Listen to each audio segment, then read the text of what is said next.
So let's talk about the foundations first. Highlight tape, 4 to 6 minutes, sufficient. Everything above that. So to be honest, if I open a highlight tape and it's like 20 minutes, that's not a highlight tape. Okay. If I want to watch a 20-minute video, I will come to a game. I will watch maybe a complete halftime, a complete game. We will come to longer videos in the end, but highlight tape, really 4 to 6 minutes. And in this 4 to 6 minutes, you should try to cover as many of your position criteria as possible. Okay. We will talk about position criteria in a minute. Let's first stay with some more foundations, high quality material only, and please make sure you are recognizable. Just give the coach upfront a short description together. Write him an email, however you send him that tape. Just tell him, or write it you can edit it into the video with a short note that you are the player with the red shoes, number 8, captain. Okay, then the coach knows who is looking for. If you have the skills, if you have the knowledge, of course, kind of making you recognizable within the footage would of course be beneficial as well. Okay, so let's see, what are position criteria? When coaches and scouts are looking to bring in new players, every coach has different preferences. Okay, for me as a coach, I like players that are calm on the ball, comfortable on the ball. I like short passing. I like to have the ball. I like possession, but I don't like possession just to keep the ball. I like possession that has a reason. I like possession when it's meant to play forward, and when it's meant to create chances. Other coaches maybe don't like all the short passes. They prefer rather athletic, straightforward kind of players, while I would prefer players like Modric, Thiago Alcantara, whatever, just so every coach has a different preference. Okay, depending on his style of play and the players they already have, of course, right? If you have a certain squad, as a coach and as a scout, you're always looking to fill the open spots with players that have different characteristics than the players you already have, that bring in something new, some new value, and therefore, that's the reason why coaches are sometimes looking for different players, right? Depending on what they have already and all these things. But independent from from these individual preferences coaches have, there are of course certain abilities or characteristics that we can certainly define as very important for each position. And these abilities are of course what I am looking for in a player when I'm going out to scout a certain position, independently from what I have in the squad already, what is my preferred style. There are just some characteristics and abilities that are bound to a position that you need to possess, that are, you could also call them technical, physical, and mental necessities. Okay, and just priority or importance for each ability varies from coach to coach. Okay, so position criteria are the technical, physical, and mental necessities that you have to possess to play a certain position effectively, successfully, and that our coaches are looking for in each position. They are sometimes similar, sometimes they are overlapping, but sometimes they are also very different. Okay, and let's go. Position criteria for a goalkeeper. try to include the following in your highlights. When I look for goalkeeper, I always look how is he controlling the penalty area. So is he comfortable in the air? Is he comfortable? Is he coming out loudly? Is he coming out of his goal? And does he let everybody know? So is he coming out with a clear command? Is he picking down corners on crosses out of the air?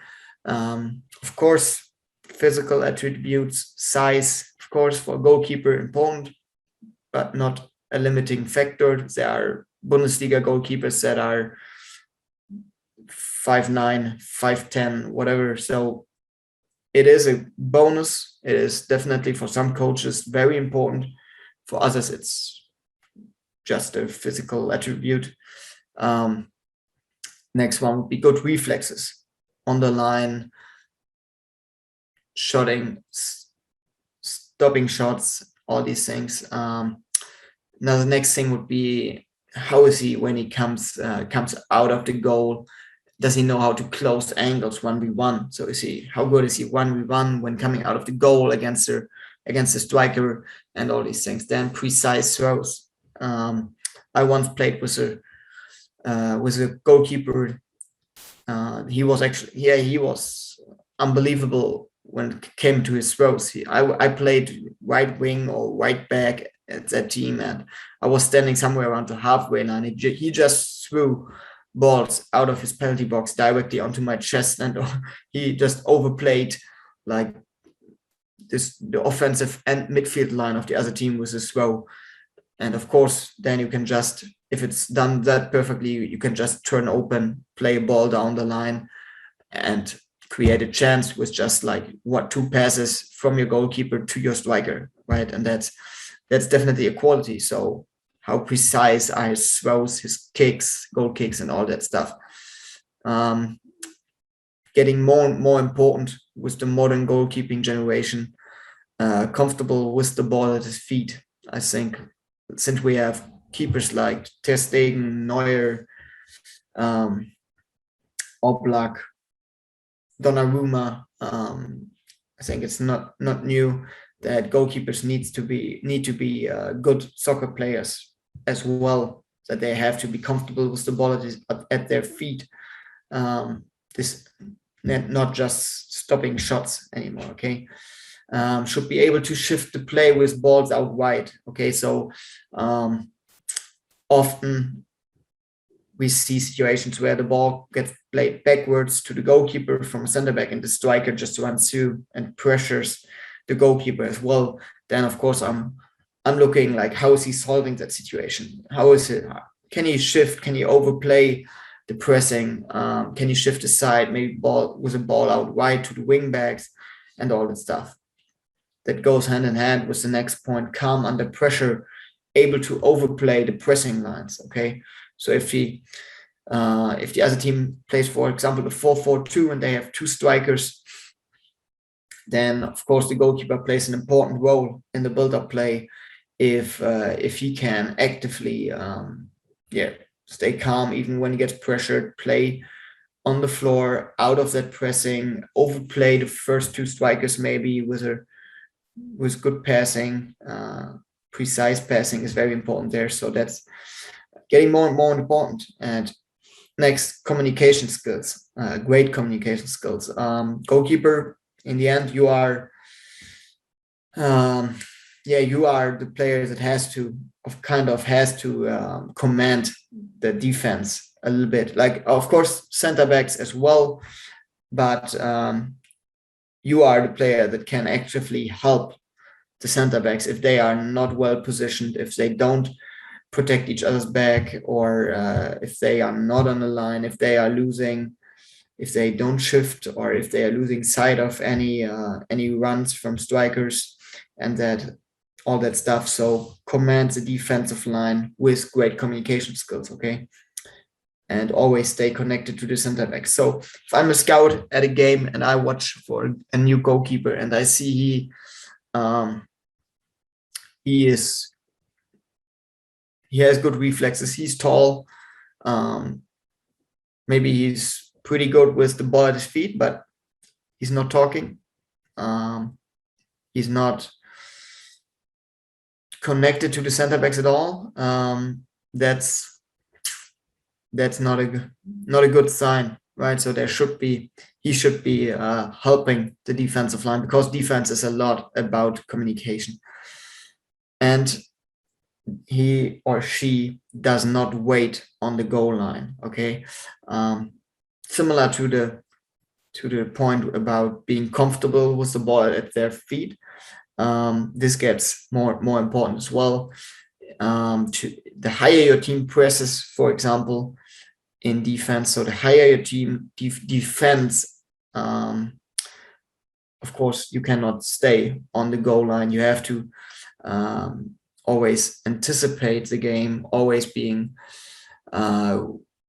reading the game and adapting your positioning. So if your team is high up the field, you should stay a little bit higher, maybe at the edge of your penalty box or somewhere like there, so that you can come out of your goal to intercept any long balls or anything like that. And you should as well always be available for backwards pass, and you should demand the ball towards the side of your goal and never straight on the goal, because that creates a lot of own goals. So all these points, they together build the picture of the position criteria for a goalkeeper. And if possible, you should try to include all of these, of course, in a positive, high quality way in your highlight tape. Okay, so that's for goalkeepers. If there are any questions, just contact me, let me know. Position criteria for a center back. Also try to include the following in your highlights: short passing, long passing, calm under pressure. So I think these three are pretty foundational. In possession, okay? Comfortable with the ball at your feet, good first touch. Also in possession, often first touch. First touch, there's a presentation from me that actually says the first touch is the most important skill in soccer. And that's not only for offensive players, also for defensive players. If you have a good first touch into movement against the other players' movement, maybe with close control, then you have everything you need to over dribble and overplay a pressing line, to escape pressure and get yourself into a position where you can play a safe forward pass. Okay, and that's in the end what center back has to do in build-up play, right? And that's good first touch, close control when controlling high balls, right? So that can be in possession, that can be against the ball. So if the other team plays a long ball and you can control that very well with your chest or with a very precise header towards a teammate, that's also an important skill. And attack open space with the ball at your feet to overplay pressing lines. Already said that when I talked about the first touch. So the ability to actually overplay a pressing line by over dribbling or by attacking open space with the ball at your feet, and being comfortable and confident when doing that. That actually gets you into whole new positions. Okay, that if you only always play in build-up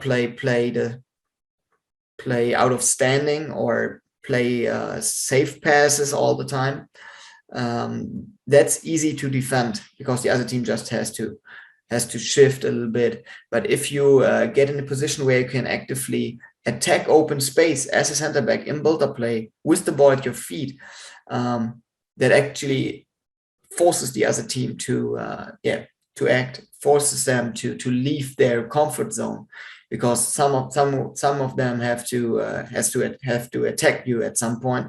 They have to leave their former position, and thereby you are creating new open spaces where your teammates should possess, and where you can play in. Okay, so you're creating something, new opportunities to play in, new spaces to attack by overplaying the first pressing line. Okay, so that's all in possession, very important.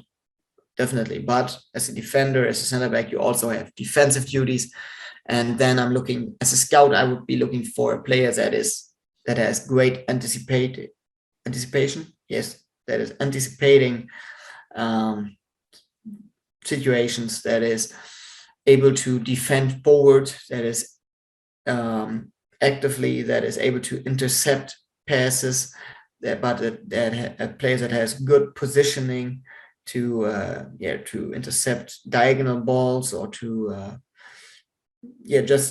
or that denies passing lanes up front, that maybe never opens the center, and holds the position in the right moment, and all these stuff. But also winning headers is of course combined with, sometimes or often combined with, either with size or with good timing and jumping. So of course a certain physical shape is a bonus for center back as well, but there were terrific center backs that, like Cannavaro a few years ago, that were not really big, but perfect timing, perfect decision making, fearless, and that can of course make good for the rather small height. Okay, and that is maybe then a bonus in winning 1v1 on the floor. Okay, at defending with your feet, at being able to change directions quickly. Okay, and again, like I already said, some coaches are always looking to bring in new qualities to a squad. So if you already have like a 6'5" center back that is great in the air, but that is maybe not too comfortable with the ball at his feet, or that is not too good at defending on the floor 1v1 because he's not able to shift the hips quickly or something like that, then of course when he's looking for a new center back, he wants to bring in probably a different type of player, that can play center back, but that plays it in a different way. And then the small player maybe has the better cards, and you just have to show that you can be the player that the coach searches for in the highlight tape. So if you have, as a center back, if you maybe don't have like let's say the perfect size, then you have to show in the highlight tape that you are therefore agile, decisive, great positioning, fast, explosive, good at defending on the floor. All these things, include them in the highlight tape and make sure it hits within a few minutes. Okay, and similar to the goalkeeper, communicating plays a big role for center backs as well. You have to be communicating with your wing backs all the time to hold the defensive line. For example, if you play an offside trap or something like that, or if you shift from midfield pressing to offensive pressing and ideas like that, you have to be communicating with your number 6. If you play a pass forward, give him a clear command. The last point, giving clear and loud commands when playing forward. It can be simple, for like turn or give it back, or you have space or whatever, but give clear, loud commands. Okay, and just take care your defense is moving as a unit. Okay, if you move as a unit, spaces stay small. It is harder for the other team to defend, to attack, and that's in the end your job. Okay, so we are always talking about showing that you can do the job for the position, that you can fulfill the position criteria, but show which are your most significant abilities and characteristics. Okay, like I said, if you're not the biggest player, then your highlight tape has to show that you are decisive, fast, explosive. Okay, that you have great positioning, great passing, so that definitely overshines the lack of size maybe. Okay, so wingbacks. I've played that, and underrated position. let's see, a few years back it was just you are fast, you have endurance, you play wingback. And of course, these points are in here. As you can see, endurance and speed is there. But for me as a coach, more important, how is he? Because I am a coach that prefers players that are always available and comfortable in possession. And as a wingback, you are heavily involved in build-up play. You are often the go-to player for goalkeepers to escape pressure, for center backs to escape pressure. You're often the go-to player for center defensive midfielders to switch the sides as well. So you always have to be available and comfortable in possession. Under pressure, you will often get pressure from wingers when receiving the ball. And then supporting an offense gets more and more important. If I look for a player, a wingback, then it's not anymore about, how's his defending? It's about how is his support in offense as well. Like, I think players like Alphonso Davies or Hakimi at Paris now, they changed the criteria for wingbacks a little bit, because they show what an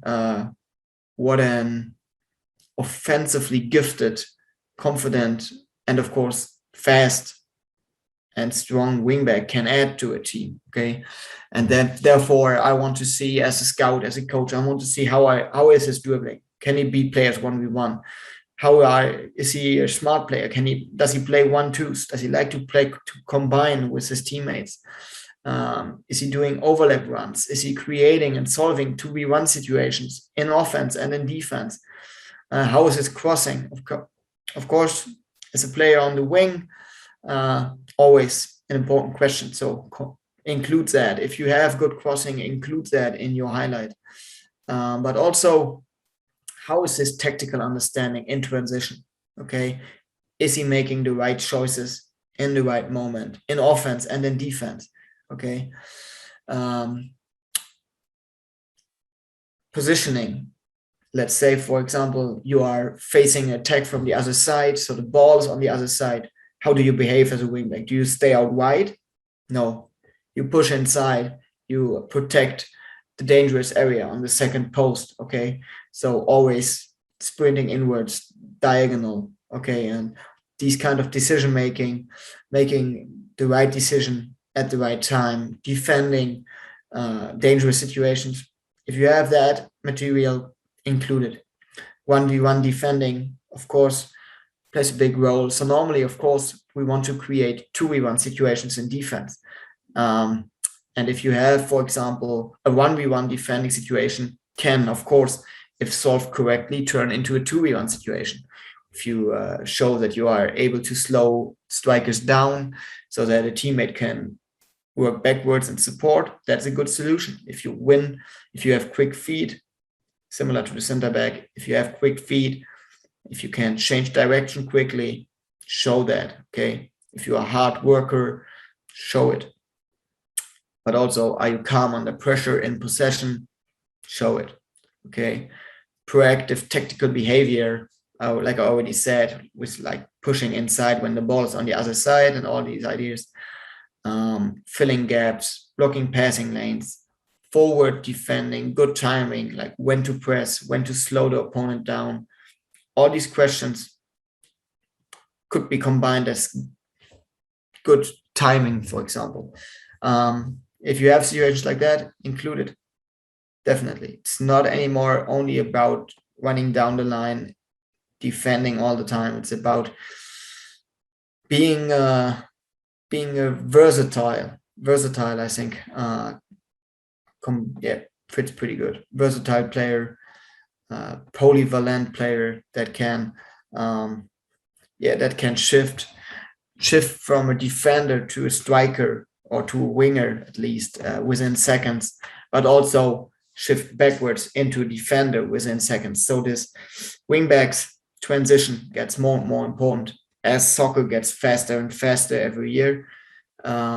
transitions have to be done faster and faster, and wingbacks are probably the position that has to handle that the quickest. Okay, center defensive midfielder, center midfielder. Okay, so if you play center defensive mid or center mid, the main criteria are the same.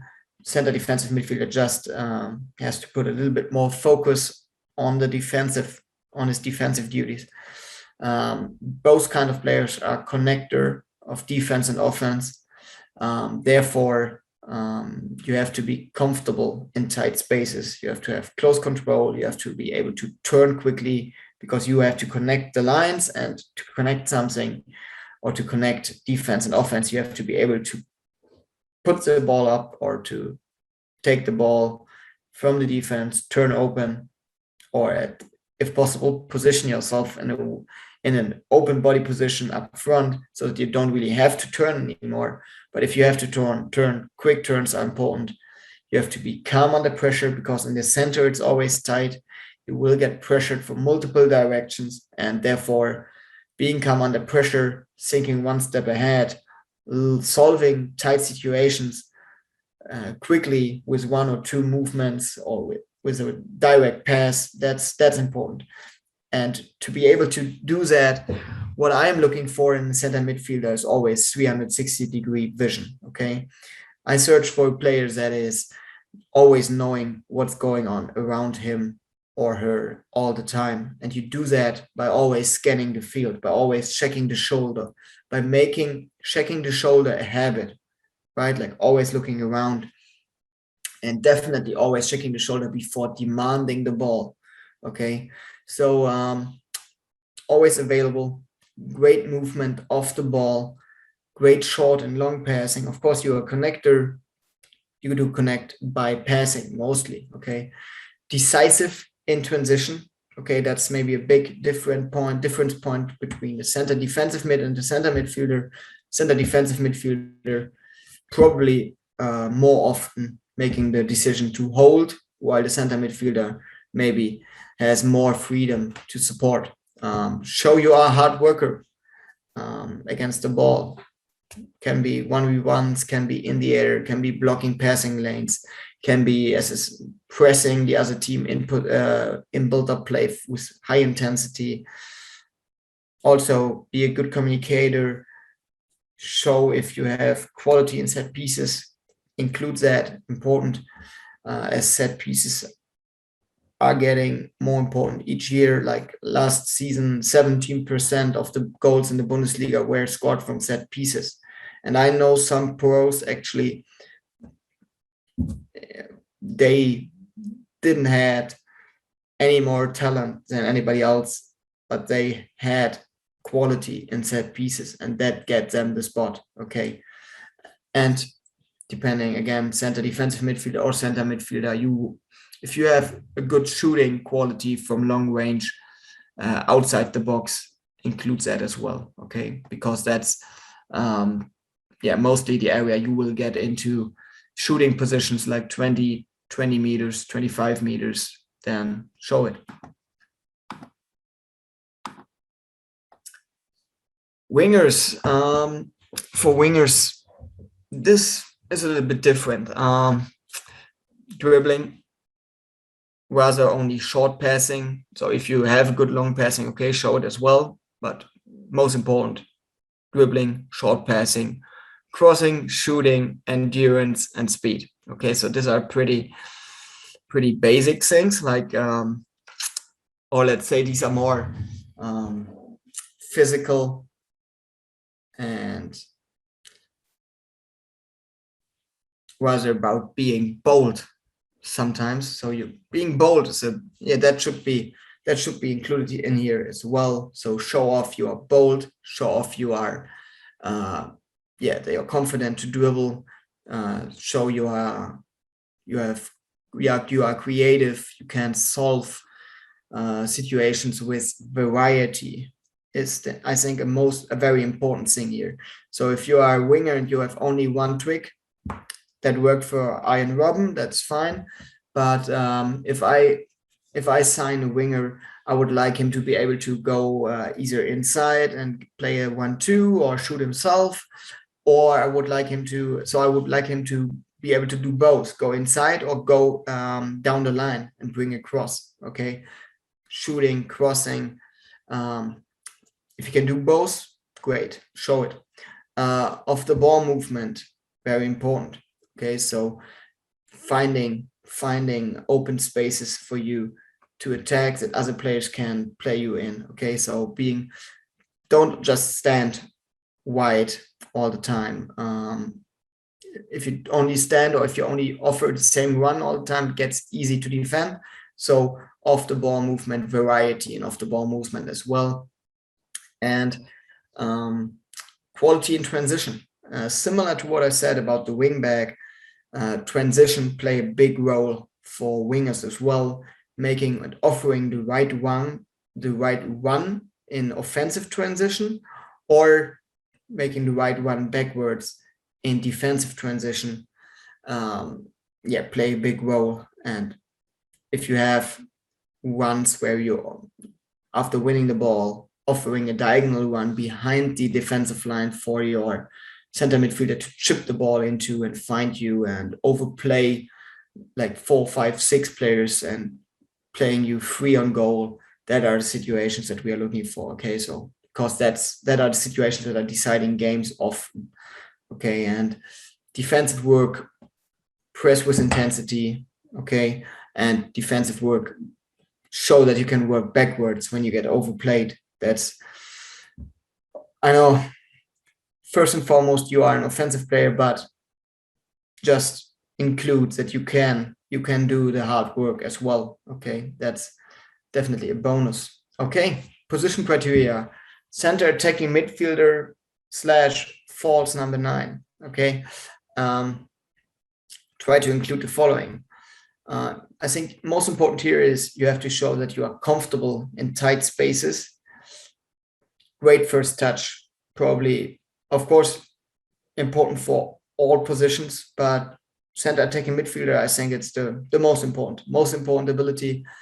You will often have to put the ball up or receive the ball within the midfield and the defensive line of the other team in full speed with the back towards the goal, while getting pressured from multiple directions. And if you can solve these kind of situations with a first touch, that's exactly what coaches are looking for. If you can solve these situations with a direct pass, perfect. If you can solve that with a quick turn, perfect. If you hold the ball and the other team can only foul you and you create another set piece, good as well. Okay. Show that you're comfortable with the back towards goal and pressure from behind. Show that you are calm and decisive under pressure. So in these tight spaces, you have to be acting quickly. Show that you make quick decisions. Accurate short passing plays an important role as well. So if you manage to receive the ball in there and you have a few seconds of time and you turn open and you then manage to play the right pass at the right moment and find your wingers behind the defensive line or find your striker and put them in a shooting position. So these short but very important passes, included. And to find these passes, vision and being able to find creative solutions, that is what scouts and coaches are looking for when they're looking for a center attacking midfielder, like players that have the vision and the ability to solve situations with creative solutions that other players just don't see. So if you have, it can be a nutmeg from time to time. It can be a chip pass. It can be just letting the ball run through your feet while you're getting pressured from 2 directions or something like that. Just showing creativity is a good thing, definitely. Show that you are able to play with 1 and 2 quick contacts. Your offensive player, you're turning, shooting, definitely, right? You are an offensive player, show that. Being explosive on the first 5 to 10 meters is an important asset here, definitely, because you are mostly moving in a zone close to the goal and pretty tight spaces. And in these kind of areas and these spaces, it's not really important that you are fast on 30 meters. It's rather important that you that you beat the defender on a 5-6 yard sprint. Okay, that you get to the ball before the defender, that you maybe play the direct pass, or that you just break away from a defender for 1-2 seconds to get yourself in a shooting position. So first 5-10 meters acceleration, that's for this position maybe, or in my opinion, more important than a 30-yard sprint. Okay, close ball control.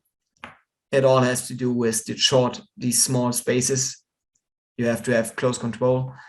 And you just, like I said, vision, being able to find creative solutions. You have to have an eye for chances and spaces. So you have this ability to always think one step ahead, like checking your shoulders all the time, seeing an open space, and having an idea in mind how to create a chance before the ball is at your feet and before the opponent is marking you, okay, or is at your feet as well. Show that, include that. If you have any footage where you play a direct pass while getting rushed from 2 or 3 players and you let them all for dust, and you play the perfect pass at the right time, or anything that shows your vision, included. Okay. And last but not least, the classical striker. Definitely some criteria. Great finisher. You are the player that is supposed to finish the chances off. So your finishing is definitely something that you have to include. Show that you are able to use both legs. Okay, that's definitely an asset here. Good in the air, important. Good at holding the ball. Often as a striker, you have to hold the ball with the back towards the field, with the back towards the goal. Long balls often show that you can hold it for a few seconds so that your teammates can rush and support you. Okay. Also include beating defenders 1v1, so showing that you have dribbling ability as well. Great off the ball movement to get in shooting positions. That's important for every position, but the trend goes a little bit away from the super classic number 9 that just stands in the box and waits for crosses all the time. Rather show that you can bring yourself into that you can create chances for yourself sometimes as well by having good off the ball movement. Okay. Can read the game. That goes hand in hand. Your positioning, your runs, for example, if a winger breaks through on the wing, that you make a straight run for the first post, for example, or if you see the first post is already possessed, that you maybe drop out of the penalty box a few meters and wait for a backwards pass, and all these ideas. So your positioning, just your soccer IQ or your understanding, like where could the next chance be arising. Okay, that is what I mean there. Decisive in front of goal. Yeah, I mean, I printed it in big letters for a reason. Sorry. It is probably the most important thing. Great finisher, being decisive in front of goal, big assets included. What I mean is stay on fire, never show that you don't switch off until the ball is either in the net or out of play. Okay, because that is an important characteristic. Like, there are some strikers that are having a shot on goal, ball gets deflected, and then they shut off for a few seconds, and that maybe costs them as another chance when the ball gets crossed in again or whatever.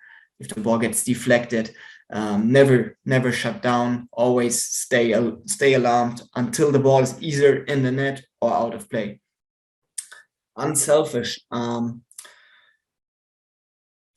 show with your highlight tape that you are a goal scorer, but also it is beneficial if you show that you are, of course, decisive in front of goal, but that you also have an eye for a teammate in a better position. Okay, so that would be great as well if you have some assists to show, where you find a teammate in a better position instead of shooting yourself. Yeah, that would be an asset as well. Shows that you can understand and follow tactical instructions and do the job in defense as well. So similar to the winger, of course, your job is mostly, and of course the center attacking midfielder as well, you're first and foremost an offensive player. But in modern soccer, you definitely have your jobs in defense as well. And if it's only pressuring and disturbing the other team in build-up play, then do it. Show that you can do that. Show that you can win balls high up the field by pressing in the right moment with high intensity. Then that's definitely what coaches are looking for as well. And working backwards when overplayed, going into counter pressing and all these stuff. For some coaches, that is as important as your finishing. Okay, so keep in mind, if you have footage that shows you doing good counter pressing, that's showing you doing good job in defense and showing you unselfish, that's definitely a bonus. That's definitely a bonus that can make a big difference. Okay, some additional ideas, some add-ons. Like I already said, coaches are getting tons of tapes each week, and therefore you have to catch the eye with a short highlight tape. That's why I recommend just doing a 4 to 5, 6 minute video, maximum 8 minutes maybe. But I would also recommend to add either additional material directly, for example, a complete halftime of a recent game.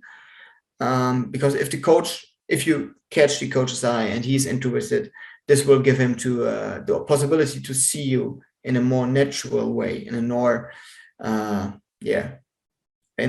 give him the full picture instead of just offering him a more natural view on you as a player than a highlight tape can do. Maybe a private training session, a weight session, maybe to show that you are putting the work in as well. Maybe a short introductory video as well. I had to do that when I put my highlight tape for college together, do a short presentation about myself as well, so that you can maybe get a blink of you as a person as well. All these are add-ons. You don't have to include them in that together with or you don't have to send it to the coaches right away together with the highlight tape, but it's definitely a good idea to have that ready if the coach reaches out about more material. Then definitely a good thing if you have maybe like a complete halftime, a weight session, a sprinting session, a finishing session for certain positions as well. So it can be beneficial if you have these ready. Okay, so I know this was a lot of input. Thank you all for your attention and good luck with your highlight tapes.